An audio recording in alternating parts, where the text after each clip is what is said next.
Assalamualaikum warahmatullahi wabarakatuh. Jumpa lagi dengan saya. Semoga hari ini kita semua dalam keadaan sehat walafiat. Amin ya robbal alamin. Pada video pembelajaran hari ini, saya akan melanjutkan materi pembelajaran kelas 10, yaitu tentang teks eksposisi. Untuk lebih jelasnya, silakan simak video pembelajaran tentang teks eksposisi berikut ini. 1. Pengertian teks eksposisi. Teks eksposisi merupakan teks yang berisi gagasan yang bertujuan agar orang lain memahami pendapatnya yang disampaikan. Gagasan tersebut disampaikan oleh penulis atau pembicara berdasarkan sudut pandang tertentu. Untuk menguatkan gagasan yang disampaikan, penulis atau pembicara harus menyertakan alasan-alasan logis. Biasanya dilengkapi gambar dan data statistik.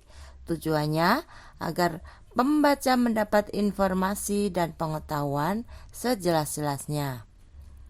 2. Tujuan penulisan teks eksposisi. Tujuan penulisan teks eksposisi adalah untuk menjelaskan informasi atau pengetahuan dari penulis berdasarkan fakta sebenarnya agar menambah wawasan atau pandangan pembaca. 3. Ciri-ciri teks eksposisi. Ciri-ciri teks eksposisi meliputi A. Menyampaikan informasi atau pengetahuan secara singkat, jelas, padat, dan lugas, serta menggunakan bahasa baku. B. Informasi atau pengetahuan berdasarkan kondisi sebenarnya atau bersifat faktual. C. Isi informasi atau pengetahuan mengandung unsur apa, siapa, di mana, kapan, mengapa. D. Teks eksposisi bersifat objektif atau sesuai kebenaran dan bersifat netral. 4. Struktur teks eksposisi. Struktur teks eksposisi meliputi A. Tesis atau pernyataan pendapat. Tesis atau pernyataan pendapat adalah bagian pembuka dalam teks eksposisi. Bagian tersebut berisi pendapat umum yang disampaikan penulis terhadap permasalahan yang diangkat dalam teks eksposisi. B. Argumentasi. Argumentasi merupakan unsur penjelas untuk mendukung tesis yang disampaikan.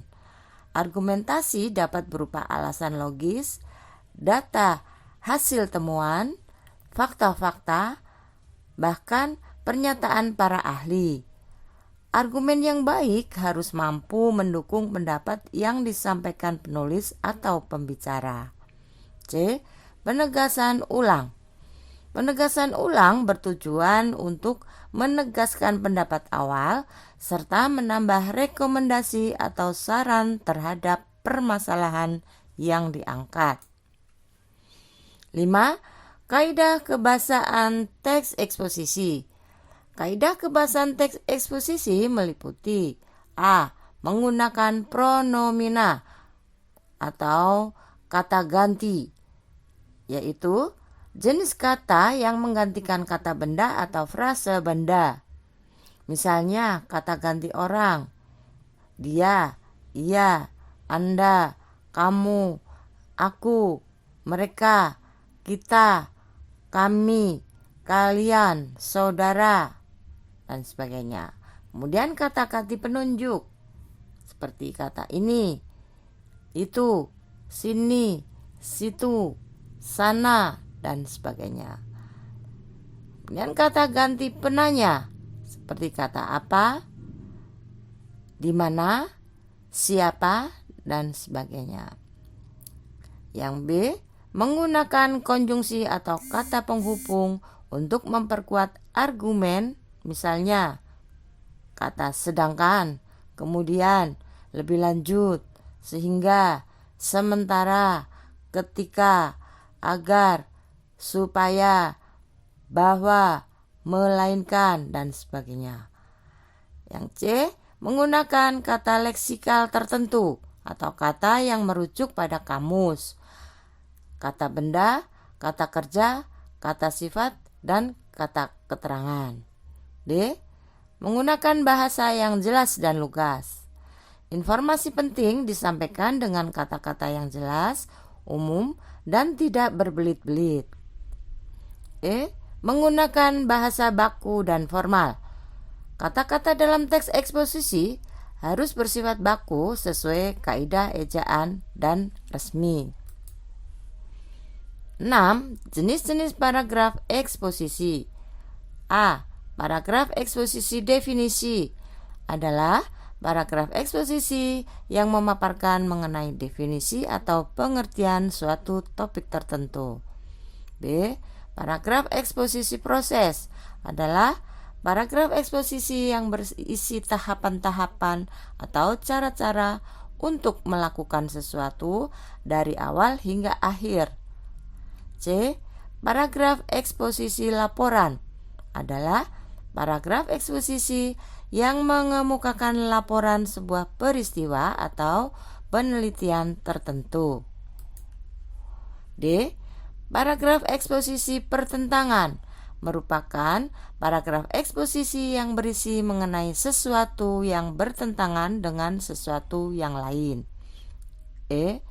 Paragraf eksposisi ilustrasi merupakan paragraf eksposisi yang memberi gambaran sederhana tentang sesuatu dengan sesuatu lainnya yang memiliki kemiripan atau memiliki kesamaan sifat. F. Paragraf eksposisi perbandingan adalah paragraf eksposisi yang berisi ide atau gagasan yang dipaparkan dengan cara membandingkan. G. Paragraf eksposisi berita adalah paragraf eksposisi yang memberikan informasi dari suatu kejadian sering dijumpai dalam berita. H. Paragraf eksposisi analisis adalah paragraf eksposisi yang memisahkan suatu masalah dari suatu gagasan utama menjadi beberapa subbagian, kemudian melakukan pengembangan secara berurutan. Demikian video pembelajaran tentang teks eksposisi hari ini. Mudah-mudahan kalian semua dapat memahami. Silakan membaca contoh teks eksposisi pada media online ataupun media-media yang lain. Cukup sekian untuk pertemuan hari ini. Tetap semangat dan sehat selalu. Wassalamualaikum warahmatullahi wabarakatuh.